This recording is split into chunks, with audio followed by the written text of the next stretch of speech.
नमो अरिहन्ताणं नमो सिद्धाणं नमो आयरियाणं नमो उवज्झायाणं नमो लोय संवसाहुणम् तीन भुवन में सा वीतराग विज्ञानिता शिव स्वरूप शिव का नमः त्रियोग समाधि के। पंडित दौलतराम जी कृत छह ढाला की पांचवी ढाल में हम 12 भावना का स्वरूप समझ रहे हैं।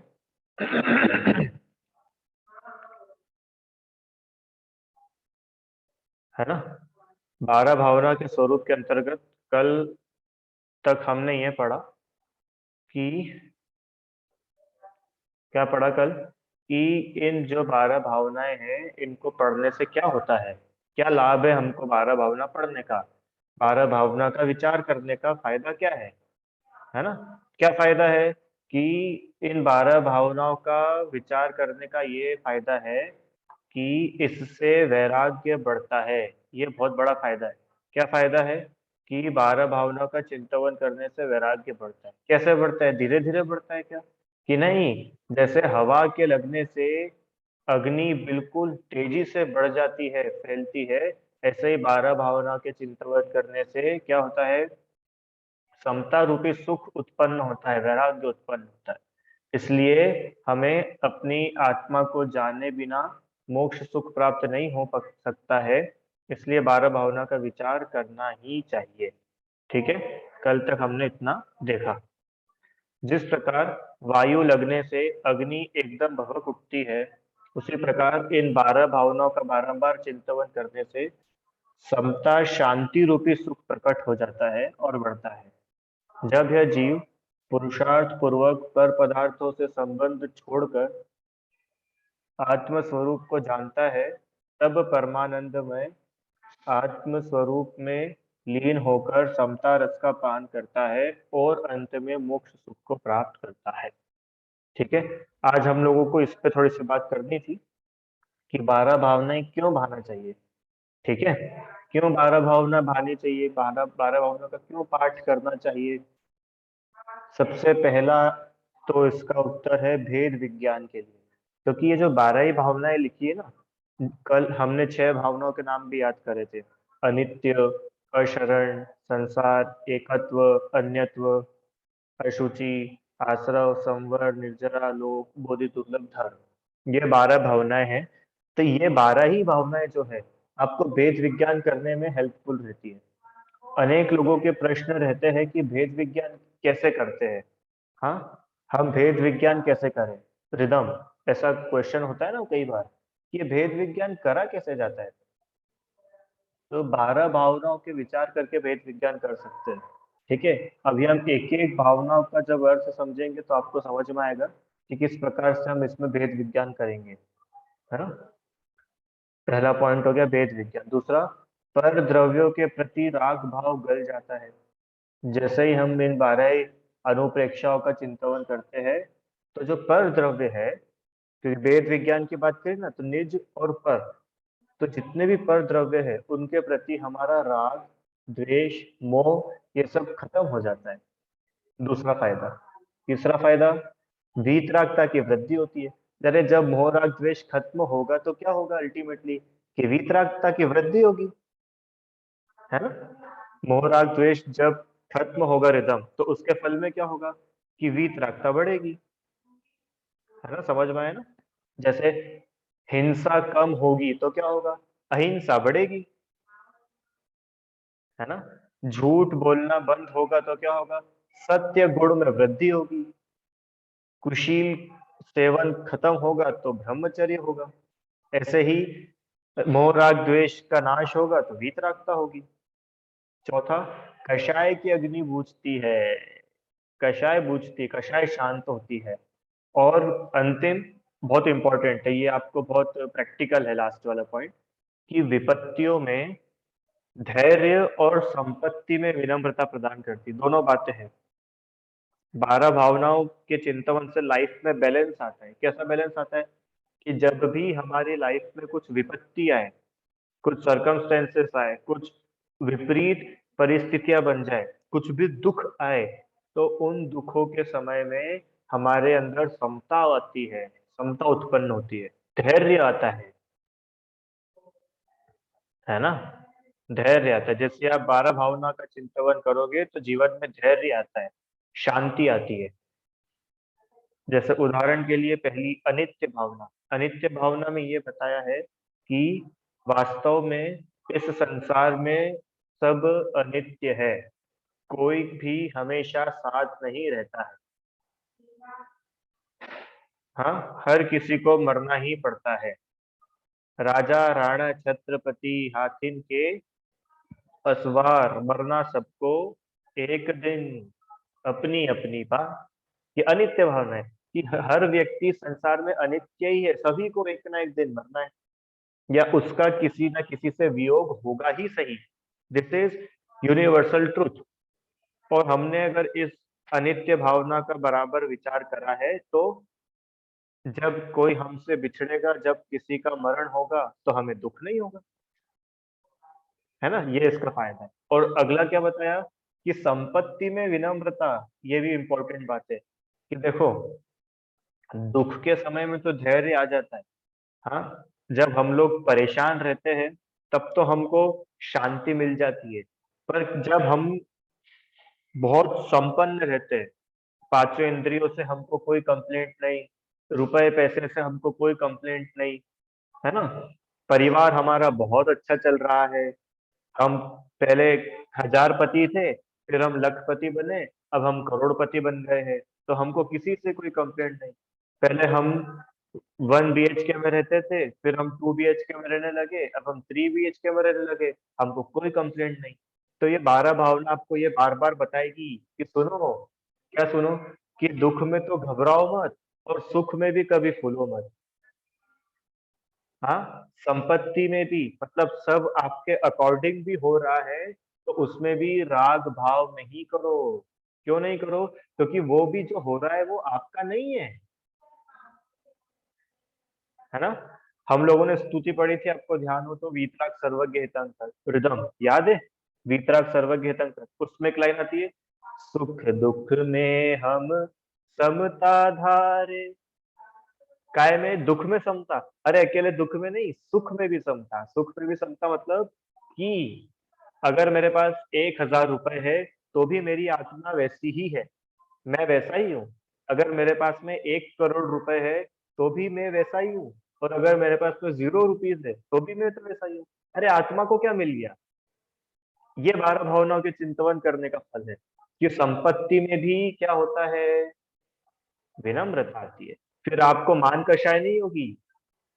सुनो भाई, फिर आपको मान कषाय नहीं होगी। आप अपने से गरीब व्यक्ति की भी रिस्पेक्ट करोगे, और अपने से अमीर की भी रिस्पेक्ट करोगे। ये 12 भावनाओं पढ़ने का फल है। ठीक है, बहुत सुंदर है 12 भावना, मजा है। तो ये 12 भावनाएं क्यों भाना चाहिए, ये उसका अपने को यहाँ पे हेतु बताया। चलो, अब सभी जो 12 ही भावनाएं हैं, इनके बारे में शॉर्ट में एक एक लाइन में पहले अपन थोड़ा सा समझ लेते हैं, तो आपको इजी रहेगा पढ़ने में। पहले 6 भावनाओं के नाम कल हमने याद करे थे, बताओ कौन कौन को अभी तक याद नहीं हुआ? याद नहीं हुआ? हर्षित भैया, ठीक है। और बाकी सबको याद है 6, शुरू की 6 भावनाओं के नाम? हर्षित को भी याद है, ठीक है, पक्का? नहीं याद है? चलो एक बार अपन बोलते हैं, कौन सुनाएगा? दिव्यांश सुनाओगे शुरू की 6 भावनाओं के नाम? नहीं, तुमने तो हाथ भी खड़ा नहीं करा फिर। चलो तीर्थ सुनाओ, शुरू के 6 भावना। अनित्य, अशरण, संसार, एकत्व, अन्यत्व, असुचि। वेरी नाइस, बहुत अच्छे। ये शुरू की 6 भावनाओं के नाम इन्होंने बताए। एक बार साथ में बोलेंगे, अनित्य, अशरण, संसार, एकत्व, अन्यत्व, अशुचि। ठीक है, ये 6 भावनाएं शुरू की है, जो उनके कल हम लोगों ने नाम याद करे थे। ठीक है, अब अगली 6 भावनाएं, 7 नंबर से लेके 12 नंबर। देखो ये जो 7, 8 और 9 है ना, ये तो बहुत सिंपल है, ये तो आपने 7 तत्व में भी पढ़ा है। आश्रव, संवर, निर्जरा। ठीक है, रिदम, आश्रव, संवर, निर्जरा। यहाँ पे बंध, बंध को हटा दिया, बंध कोई भावना नहीं है। आश्रव भावना है, संवर भावना है, निर्जरा भावना है। 3 नाम भी सबको याद हो गए, बहुत इजी है, क्योंकि 7 तत्व के नाम हम सबने याद कर रखे हैं। तो अब क्या क्या हो गया? अनित्य, साथ साथ बोलो, अनित्य, अशरण, संसार, एकत्व, अन्यत्व, अशुचि, आश्रव, संवर, निर्जरा। ठीक है, कितने नाम हो गए टोटल? 9, 9 भावनाएं हो गई। अब लास्ट 3 भावना आराध्या कौन कौन सी है? लोक, बोधि दुर्लभ, धर्म। लोक, बोधि दुर्लभ, धर्म। बस अभी 3 नाम आपको याद करना। लोक, बोधि दुर्लभ और धर्म। ठीक है, लोक, बोधि दुर्लभ, धर्म। किस किस को याद हो गए? आज के 6 नाम, आज के 6 याद हो गए? चलो सुनाइए, पारुल जी बताएंगे स्क्रीन, बोलो। अनित्य भावना, आशरण भावना, एकत्व भावना, अन्यत्व, आशुचि, आश्रव, संवर, निर्जरा, लोक, बोधि दुर्लभ, धर्म। ठीक है, कुछ मिस हुआ क्या? पूरी 12 हो गई? ठीक है, बढ़िया, अच्छी बात है। ठीक है, तो ये 12 भावनाएं हैं, बहुत बढ़िया, आप लोगों को नाम याद हो गए। अब हम इन 12 भावनाओं के एक एक लाइन में अर्थ समझेंगे। ठीक है, ये वाली स्लाइड मैंने अभी छोड़ी है, ये मैं बाद में पढ़ाऊंगा आपको। ये स्लाइड अभी अपन ने छोड़ी है, इसको बाद में पढ़ेंगे। चलो जल्दी से, अनित्य भावना। आप लोग थोड़ा सा बताना, ठीक है, पहले आप लोग बताना आप कितना जानते हो। जैसे हमने बोला अनित्य भावना, तो अनित्य वर्ड से आपको क्या समझ में आता है? कुछ समझ में नहीं आता, कोई बात नहीं। नित्य वर्ड से क्या समझ में आता है? नित्य, नित्य। हाँ बोलो आराध्य, अनित्य का मतलब पता है? हाँ, अनित्य मतलब जो लगातार न रहे। हाँ वेरी नाइस, जो हमेशा नहीं रहे। अपन ऐसा बोलते ना, नित्य देव दर्शन करो, मतलब रोज देव दर्शन करो, हमेशा देव दर्शन करो। नित्य भावना मतलब हमेशा, और अनित्य मतलब कि वो हमेशा नहीं रहता है ना। मतलब अनित्य भावना से सिर्फ एक से समझ में आती क्या, कि जो कंसिस्टेंट नहीं है, जो हमेशा साथ नहीं रहता है। देखो, जिन संयोगों से हम राग करते हैं वे क्षण भंगुर है। हाँ, क्षण भंगुर, क्षण भंगुर मतलब क्षण मात्र में बुर्र उड़ जाने वाले, क्षण मात्र में खत्म हो जाते हैं। होता है कि नहीं होता है? नीलांजना का नृत्य सामने चल रहा था, और नीलांजना नृत्य करते करते ही चल गई, चली गई। कितना अनित्य है ये संसार। सोचो, विचार करो, सामने तीर्थंकर का जीव बैठा हो। हाँ, आदिनाथ थे ना, ऋषभ देव, राजा ऋषभ देव जो तीर्थंकर बनने वाले थे, वो भी नीलांजना को मरने से नहीं बचा पाए। इसका मतलब अनित्य भावना ये बताती है कि संसार में कुछ भी नित्य नहीं है, सब अनित्य है। ठीक है, नेक्स्ट, अशरण भावना। अशरण भावना भी हमको नाम से समझ में आता है, अशरण, कोई भी शरण नहीं है, इसका चिंतन करो। अब देखो, कोई भी है इस ऐसा नहीं, जिन संयोगों को हम शरण मानते हैं वो शरण नहीं। अरे शुद्धातम अरुपंच गुरु जग में शरणा दोय, चत्तारी शरणम पवज्जामी, अरहंते शरणम पवज्जामी अपन बोलते, तो अरिहंत, सिद्ध, आचार्य, उपाध्याय, साधु, धर्म और मेरी आत्मा, ये तो शरण है। पर जो सच्ची में जो शरण है, उनको तो हम शरण मानते ही नहीं है, और जो हमारे शरण नहीं है हम उनको शरण मान बैठते हैं।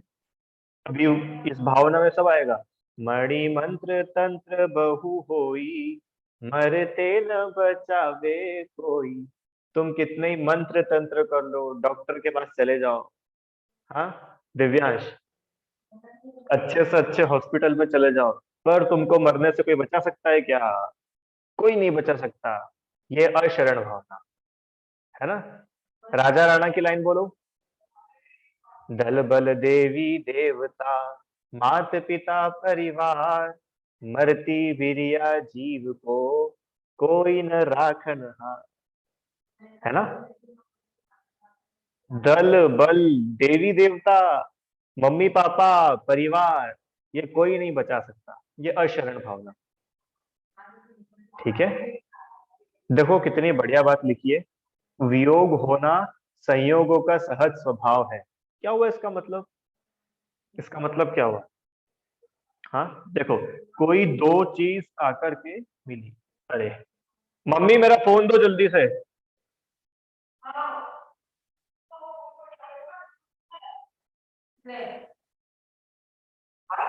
नहीं आई नहीं, उसको चाहिए फोन। तो किसके बाद से वापस लगाएगी तो 9 बजे। पैसा अप्लाई कर लो पक्का। हाँ 9 बजे चालू है फोन। हम्म। हेलो।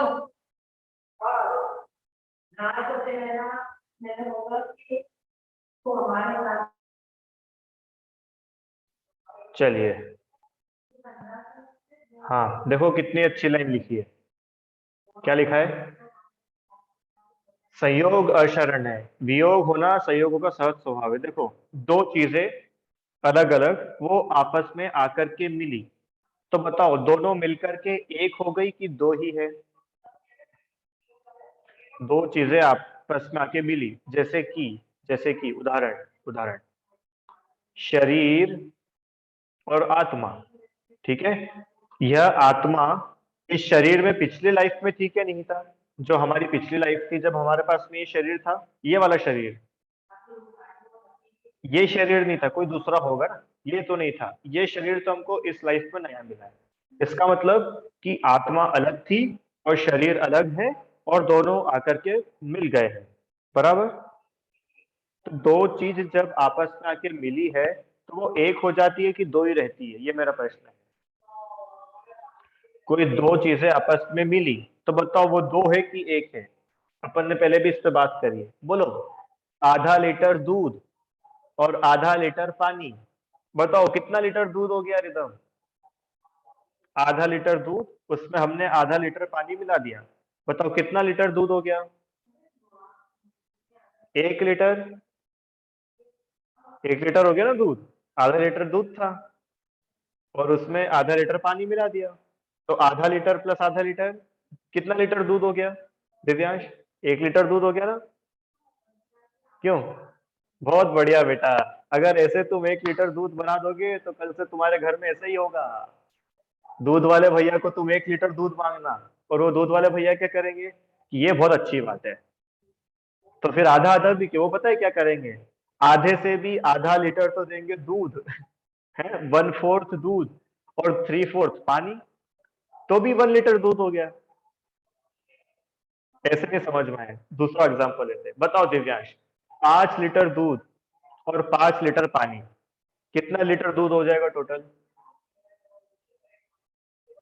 हाँ, अरे 5 लीटर ही रहेगा। अब ये समझ में आया? क्यों? जैसे हमने दूध वाले भैया को बोला कि भैया 5 लीटर दूध और 5 लीटर पानी मिला के 10 लीटर हो जाता है, तो आप एक काम करो हमको 10 लीटर दूध दो। तो उन्होंने क्या करा कि 1 लीटर तो लिया दूध और 9 लीटर ले लिया पानी। तो 1 लीटर दूध और 9 लीटर पानी, कितना लीटर दूध बन जाएगा नहीं था? 10 लीटर दूध हो जाएगा ना। कि नहीं नहीं नहीं, दूध तो 1 ही लीटर रहेगा। समझ में आया? अच्छा, वो दूध और पानी अलग अलग हो सकते कि नहीं हो सकते? कि सुनो, अलग अलग हो सकते की बात है ही नहीं, वो अलग अलग ही है। वो अलग अलग ही है। समझ में आया? ये बहुत समझने की बात है, बहुत अच्छी बात है ये। जैसे जैसे सुनो, केसर हमने दूध में मिलाई, ठीक है, और मिक्स कर लिया। केसर जानते हो ना आप सब लोग, केसर होती है, ठीक है, वो केसर हमने दूध में डाली और उसको मिला दिया, तो बताओ केसर और दूध एक हो गए क्या? नहीं हुए, अलग अलग है। हाँ, वो बात अलग है कि हम उनको अलग अलग नहीं कर पाते हैं, दैट इज डिफरेंट थिंग। वो मिले हुए दिखते हैं पर मिल नहीं गए हैं। वो मिले हुए दिखते हैं पर मिले नहीं हैं। ऐसे ही ये संयोग जो हमको दिखते हैं ना, ये हमको लगता तो है कि हमसे मिल गए हैं, पर ये वास्तव में मिले नहीं है। क्यों? क्योंकि ये फॉरेन मटेरियल है, ये बाहर से आया है, और बाहर से आई हुई चीज मुझ में नहीं मिल सकती है। ये स्वभाव है। एक उदाहरण दूं, आप लोगों ने तेल देखा है? तेल, आराध्या, तेल देखा है? पानी भी देखा ही होगा। वो पानी के अंदर अगर हम तेल डाल देते हैं, तो बताओ तेल पानी में मिल जाता है कि नहीं मिल जाता है? नहीं मिलता है। क्या होता है? रिदम ऊपर ऊपर तैरता है ना? स्कूल में भी एक्सपेरिमेंट करो, ऊपर ऊपर तैरता है। इसका मतलब तुम कितना ही पानी ले लो, कितना ही तेल उसमें मिला दो, क्या वो दोनों मिल जाते हैं क्या? नहीं मिलते हैं, अलग अलग रहते हैं। क्यों? तो वो पहले से ही अलग अलग थे, साथ में दिखने पर भी दोनों अलग अलग है। ऐसे ही अशरण भावना क्या बता रही है कि जितने भी संयोग हमको मिले हैं ना, इन सबका वियोग होगा ही होगा। क्यों होगा? क्योंकि बाहर से आकर के दो चीजें मिली है, तो कभी भी अलग हो सकती है, क्योंकि दो अलग अलग चीजें थी ना। हाँ, एक ही आत्मा हो तो उस आत्मा में से कभी कुछ अलग नहीं होता, पर बाहर से आके कुछ मिलता है तो अलग होता है। देखो कितनी गजब बात है। कर्म होता है ना, कर्म, आप और हम सब लोग कर्म बांधते हैं। कर्म बांधते हैं, इसका मतलब क्या हुआ कि कर्म बाहर था और हमने कुछ ऐसे परिणाम करे जिससे कर्म आकर के बंधा। बराबर? तो जो कर्म आत्मा से आके बनता है, वो कभी आत्मा से अलग होता है कि नहीं होता है? 100% होता है। एक भी कर्म ऐसा नहीं है कि जो आपकी आत्मा से बंध गया और हमेशा आपकी आत्मा से बंधा ही रहेगा, कभी नहीं हो सकता। इसका मतलब कि किसी पर पदार्थ का संयोग हुआ है तो उसका वियोग पक्का होगा ही। अशरण भावना। संसार भावना ये बताती है कि संयोग निरर्थक है, सारहीन। संसार में दुख की ही प्रचुरता है ना? अभी छंद अपन पढ़ेंगे तो आपको और क्लियर होगा। एकत्व भावना। एकत्व, आप अकेलो अवतरे, मरे अकेलो होए, क्यों कब हूँ इस जीव को, साथी सगा न कोई। कोई सगा नहीं है। दुख मिल बांट कर नहीं भोगे जा सकते, अकेले ही भोगने होंगे। ये बहुत इंपॉर्टेंट बात है। ये अपन सब एक एक भावना में विचार करें। एकत्व, एकत्व मतलब एक, मैं एक ही इन कर्मों को भोगने वाला हूँ। मेरे कर्म, मेरा दुख कोई आकर के बांटेगा नहीं। ये ध्यान देना भैया बच्चों। हम सब दोस्त मिलकर के कोई काम करते हैं तो कैसा लगता है कि हम सब मिलके काम कर रहे हैं। अरे मिलके काम भले ही तुम करो, पर फल तो सबको अपना अपना भुगतना पड़ेगा। रिदम, किसी दूसरे फ्रेंड के साथ मिलके हमने स्कूल में खूब मस्ती करी, ठीक है, तो दोनों को आधी आधी पनिशमेंट मिलेगी कि पूरी पूरी पनिशमेंट मिलेगी? पूरी पूरी पनिशमेंट मिलेगी दोनों को, आधी आधी नहीं मिलती है कभी। ठीक है, ये ध्यान देने की बात है। ये बहुत विचारने की बात है कि एकत्व भावना, जितने भी कर्म हम बांध रहे हैं, जितने भी अच्छे काम बुरे काम हम करते हैं, उसको हमको अकेले को ही भोगना है। मम्मी पापा साथ में नहीं आएंगे भोगने। हाँ, और अभी अब थोड़ा लंबा हो जाएगा पर अब आई गया तो बता देता हूँ। जिन लोगों के डर से आप काम करते हो ना, कि पता नहीं वो क्या सोचेंगे, पता नहीं लोग हमारी हंसी उड़ाएंगे, एक काम करते हैं पार्टी में तो अपन रात में खा ही लेते हैं। क्यों? अब लोग हमारी हंसी उड़ाएंगे। तो सुनो सुनो, वो रात्रि भोजन का फल आप अकेले ही भुगतोगे, वो लोग आपके साथ नहीं आएंगे भुगतने। ये एकत्व भावना बता रही है। अन्यत्व भावना, अन्यत्व भावना क्या बताती है कि सुख दुख में कोई साथ नहीं दे सकता है, सब अन्य अन्य है, सब अपना अपना भोगते हैं। अन्य अन्य, अन्यत्व। अशुचि, अशुचि भावना माने स्वदेह और परदेह दोनों ही मलिन है, अपवित्र है, अशुचि है। ये तो हम लोग पहले भी देख चुके, शरीर का स्वरूप कैसा अशुचिमय शरीर है। आश्रव भावना, आत्मा में उत्पन्न रागादि आश्रव रूप होने से दुख रूप है, आत्मा ही सुख रूप है। आहा। आश्रव भावना से क्या विचार होता है कि आश्रव दुखकार घनेरे, आश्रव वास्तव में दुखकार है, दुखी करने वाले हैं, है ना। संवर भावना की भेद विज्ञान और आत्मानुभूति की मुख्यता से चिंतन किया जाता है। ये संवर भावना से समझ में आता है। किस प्रकार से चिंतन किया जाता है, किस प्रकार से कर्मों को आना रोका जाता है। निर्जरा भावना, शुद्धोपयोग की साधना की भावना भाई जाती है। निर्जरा, कैसे कर्मों की निर्जरा हो, वो भावना भाई जाती है। लोक भावना, इस लोक का विचार किया जाता है। लोक मतलब ये पूरा लोक, ऊर्ध्वलोक, मध्यलोक, अधोलोक, अनादि अनंत स्वयं प्रतिष्ठित लोक में। स्वयं प्रतिष्ठित मतलब यह लोक को किसी ने बनाया नहीं है, एक अनादि अनंत स्वनिर्मित लोक में हम अनादिकाल से अनंत दुख उठा रहे हैं, ये लोक भावना। जे त्रिभुवन में जीव अनंत, उसको बोला तीनों लोक में अनंत जीव है। बोधि दुर्लभ भावना कि लोक में सब संयोग तो अनंत बार हुए हैं पर रत्नत्रय दुर्लभ। दुर्लभ, दुर्लभ मतलब पता है, दुर्लभ मतलब, दुर्लभ का अर्थ हम पहले पढ़ चुके। दुर्लभ लही जो चिंतामणि, त्यो पर्याय लही त्रस्तणी, पढ़ा है ना अपन ने। दुर्लभ, दुर्लभ मतलब कठिन। कितना कठिन, थोड़ा सा कठिन, अरे महाकठिन, बहुत ज्यादा कठिन जो हो प्राप्त करना, उसको बोलते हैं दुर्लभ। तो सबसे ज्यादा कठिन क्या है प्राप्त करना, कि बोधि। बोधि मतलब रत्नत्रय की प्राप्ति बहुत कठिन। रत्न, बाकी सब चीजें तो आसानी से प्राप्त हो जाती है और हमने अनंत बार प्राप्त भी करी है, पर ये रत्नत्रय ऐसा है जो हमने आज तक प्राप्त नहीं करा। और अंतिम धर्म भावना, कि रत्नत्रय की आराधना ही मनुष्य भाव का सार है। इस प्रकार धर्म भावना में चिंतन किया जाता है। ठीक है, ये एक एक लाइन में बहुत शॉर्ट रूप में इसको बताया है। नहीं भी समझ में आया हो तो कोई बात नहीं, अब अपन छंद पढ़ेंगे ना, छंद में आपको सब समझ में आएगा बहुत अच्छे से। चलो अब स्लाइड पे आते हैं अपन।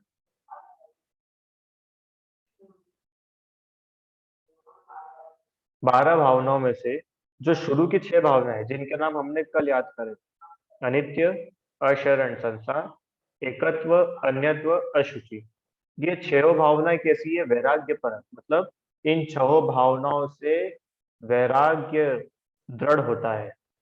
और अगली 6 भावना संसार, आश्रव, संवर, निर्जरा, लोक, बोधि, दुर्लभ, धर्म, ये 6 भावनाएं तत्व परक है। तत्व परक मतलब वस्तु का स्वरूप बताती है, वस्तु का स्वरूप कैसा है।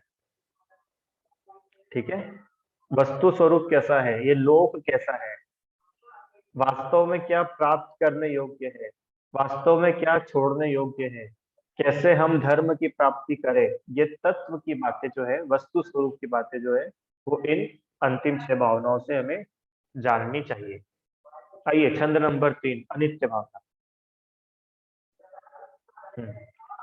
जो बन ग्रह गोधन नारी, हय गय जन आज्ञाकारी, इंद्रिय भोग छिन थाई, सुर धनु चपला चपलाई। अनित्य भावना। जोबन, ग्रह, गोधन, नारी, है, गए, जन, आज्ञाकारी। 7 बातें आई ना, कितने बढ़िया तरीके से उन्होंने बताया, एक लाइन में 7 चीजों के बारे में बता दिया। जोबन, ग्रह, गोधन, नारी, है, गए, जन, आज्ञाकारी, 8 बातें। और 9वीं बात, इंद्रिय भोग, इंद्रिय के भोग। कैसे कुल 9 बातों को उन्होंने अनित्य भावना में बताया है कि अनित्य भावना मतलब क्या, कि सब क्षण भंगुर है। क्षण भंगुर है मतलब आखिरी लाइन लिखिए, सुर धनु चपला चपलाई। सुर धनु, सुर धनु, इंद्रधनुष। इंद्रधनुष देखा है किसी ने, रेनबो, कितने लोगों ने रेनबो देखा है? रिदम, रेनबो देखा है रियल में देखा है? अच्छा, ठीक है। तो वो कितनी देर तक रहता है रेनबो? उसकी कोई गारंटी रहती है कि देखो आज रेनबो आया है, अब ये 15 साल के बाद रेनबो आया है तो कम से कम 3 दिन तो रेनबो रहेगा? बताओ, ऐसा कुछ रहता है क्या?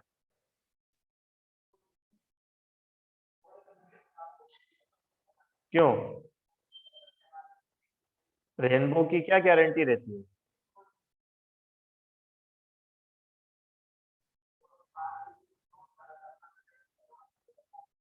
कोई गारंटी नहीं है। रेनबो तो अभी आया, पता नहीं कब चला जाएगा। अरे हम ऐसे जैसे हमने मान लो रेनबो देखा, रेनबो रेनबो रेनबो, अपने को लगता है अरे चलो अंदर से मम्मी को बुला करते, मम्मी मम्मी रेनबो रेनबो, और अपन बाहर आए मम्मी को लेके, जब तक कि रेनबो गायब हो गया। है ना? अनित्य है। रेनबो हमेशा रहता नहीं। सूरधनु, अगला लिखा चपला। चपला मतलब, चपला मतलब बिजली। बिजली चमकती है ना आकाश में, बारिश के समय में लाइटनिंग होती है, बिजली चमकती है। तो बिजली कैसे चमकती है? अरे चमकी और चली गई, रिदम ऐसा ही होता है ना। बारिश में बिजली चमकती तो कैसा होता है? पलक झपकाई, इतने में तो वापस अंधेरा। अनित्य मतलब पलक झपकते से ही सब गायब हो जाता है ना? चपलाई, चपलाई, चपलाई माने चंचलता, क्षणिकता की भांति, क्षण मात्र रहने वाले हैं। जैसे जिस प्रकार इंद्रधनुष या आकाश में चमकने वाली बिजली क्षण मात्र में, कुछ ही पलों में चुटकी बजाते ही, पलक झपकाते ही क्षण हो जाते हैं, माने नष्ट हो जाते हैं, उसी प्रकार यह जो ऊपर 9 बातें बताई है, ये अनित्य है। ये अनित्य भावना बताती है हमको। है ना? समझ में आया ना? अनित्य मतलब जिस प्रकार बादल में चमकने वाली बिजली, बादल में दिखने वाला इंद्रधनुष, हाँ और भी बहुत सारी चीजें होती है। हाँ, हमने मुनिराज आहार लेते हैं ना, तो अंजलि में पानी लिया, वो पानी कितनी देर अंजलि में टिकेगा? अरे नहीं टिकता, ये कोई बर्तन थोड़ी है कि हमेशा इसमें रहेगा। वो उसमें से धीरे धीरे धीरे करके निकलता जाएगा और वो अंजलि खाली हो जाएगी। है ना? पताशा खाए? पताशा, पानी पताशे खाए किसी ने? पानी पूरी बोलते कहीं कहीं पर उसको, कहीं गोलगप्पे बोलते हैं। हाँ, उस पताशे के अंदर हमने पानी डाला, वो पानी कितनी देर तक उस पताशे में रहेगा आराध्या? 4 सेकंड पक्का? अरे 4 सेकंड की भी गारंटी नहीं है। तुम डालो और पताशा फूट जाए। समझ में आया? ये अनित्यता बताती है। ऐसे जोबन, जोबन मतलब यौवन, यौवन मतलब युवावस्था, यौवन माने युवा अवस्था। अपने को अपना शरीर लगता है ना, अरे मैं कितना युवा हूँ, कितना बढ़िया मेरा शरीर है। युवन, युवावस्था। ग्रह, ग्रह मतलब घर मकान। गोधन, गोधन मतलब गाय भैंस। धन संपत्ति, अब अभी तो गाय भैंस नहीं, धन संपत्ति, गाड़ियां, ये सब प्रॉपर्टीज वगैरह। नारी, नारी मतलब स्त्री, पत्नी। अब पत्नी है तो पत्नी से पूरा परिवार लगा लेना, बच्चे, मम्मी पापा, दादा दादी, चाचा चाची, मामा मामी सब। घोड़ा, हाथी, है ना? कुटुंबी जन, परिवार जन, देखो इसमें आ गया आज्ञाकारी में आ गया ना, जन आज्ञाकारी, नौकर चाकर जो आपकी आज्ञा में रहते हैं। और 5 इंद्रिय के विषय, ये सब वस्तुएं क्षणिक है, अनित्य है, नाशवान। जिस प्रकार इंद्रधनुष और बिजली काल में बिजली देखते ही देखते विलीन हो जाते हैं, उसी प्रकार ये यौवन आदि कुछ ही काल में नाश को प्राप्त होते हैं। वे कोई पदार्थ नित्य और स्थायी नहीं है, अपितु निज शुद्धात्मा ही नित्य और स्थायी है। आहा, ये देखो ये आ गई ना ये बात। अब इसकी अपन कल और विशेष चर्चा करेंगे। अभी तो खाली छंद का अर्थ अपन समझते हैं कि एक एक पॉइंट पे बात करेंगे कल। युवावस्था, हाँ, नौकर चाकर अपनों को लगता है अरे हमारे यहाँ तो खूब संपन्नता है, क्यों? अरे गाड़ी है, बंगले है, नौकर चाकर है, अच्छे से अच्छे खाने के लिए है, सब कुछ है हमारे पास, हमको तो कोई टेंशन नहीं है।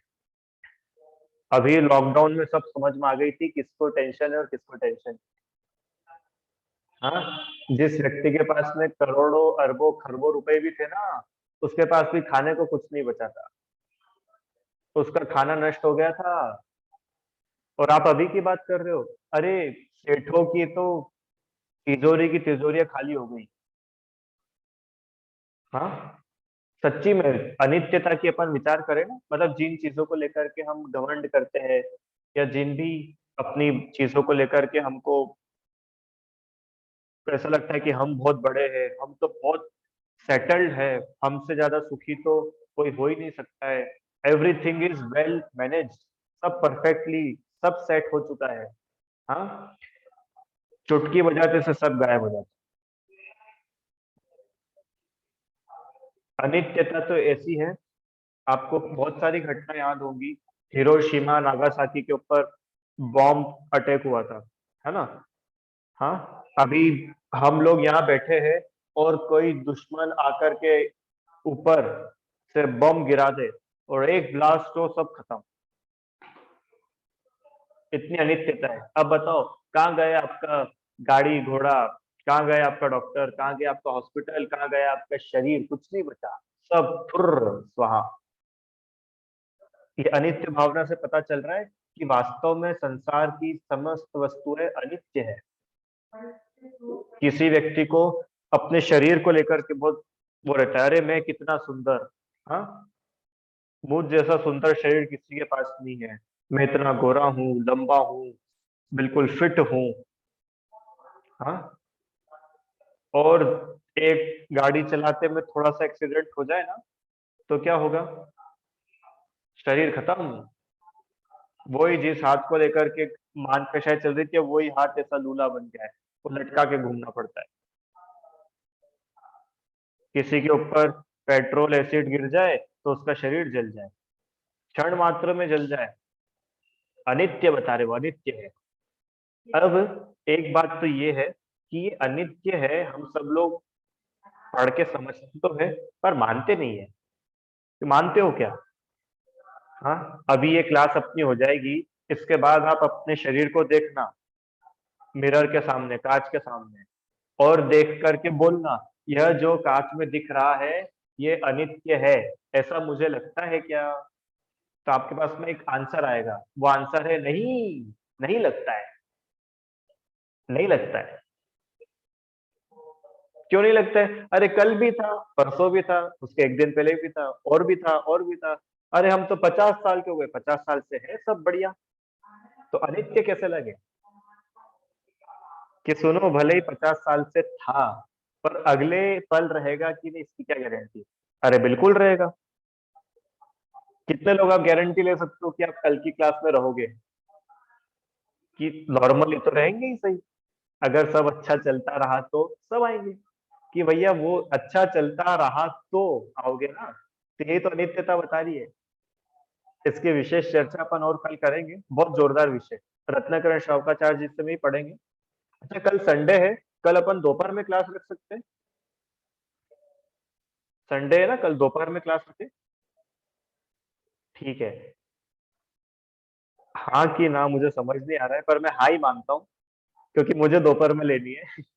ठीक है, तो कल दोपहर में अपनी क्लास रहेगी, है ना? 2 बजे, 2 बजे, नहीं 2 बजे सोने का टाइम है, ठीक है 3 बजे रख लेंगे, 3 बजे, ठीक है।